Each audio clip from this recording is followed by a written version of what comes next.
So this guy just managed to hack a local gym in Australia using his AI assistant, which was OpenClaw. And this has spiraled a very big discussion in the usage of AI assistant in a safe way environment. So basically what happened, Andrew woke up one day, he asked OpenClaw to go and book an appointment in his local gym, which OpenClaw tried to do so. If you're unfamiliar with OpenClaw, it's basically like a cloud code, a 24-hour assistant that is connected to tools, connected to the internet, so it can go to the website of the gym and actually book an appointment for you. So he tried to outsource this task to his agent, which went to the website of the gym and then came back at him saying that I just discovered a way to get you into the class. Andrew just said, yeah, great. He thought like there was generally an open spot. What he didn't realize is that OpenClaw just found a vulnerability in the website where the AI can kick out people on the waiting list and then put his actual name inside. And this vulnerability was basically that the API had no authorization that was checking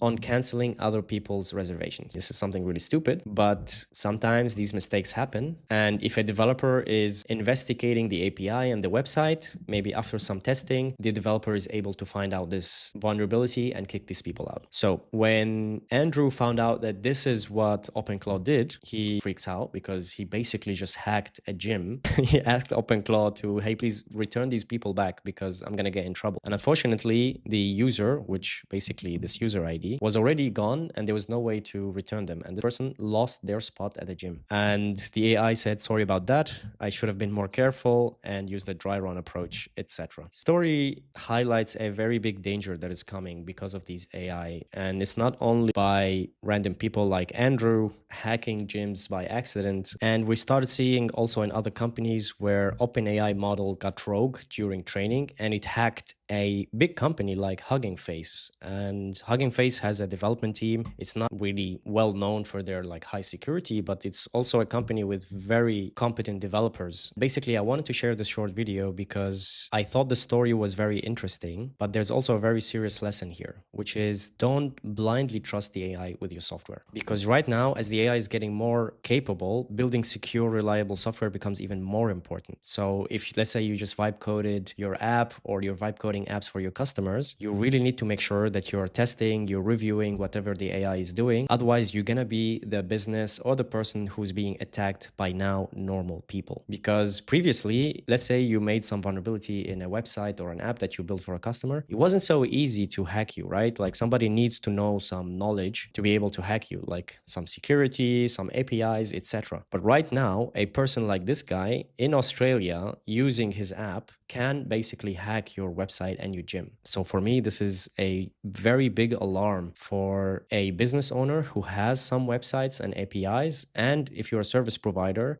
building these things for other people, you really need to pay attention because now the risk has become not just hackers from third world countries, but now the hackers are basically normal people using AI. And this is why things has changed right now. And it's a big alarm online. And by the way, if you want to learn more about building reliable software and security and real world AI cases, I have a free community where I share all of this. It's absolutely for free. You can click join the group and then learn about the patterns and the stuff builds reliable software. So I hope this video give you some insights on what you should focus on right now if you're building software for other people or you're building software internally, what to focus your energy on and how to save yourself and your business from innocent people using AI in a bad way. Thank you so much for watching and I'll see you in the next one.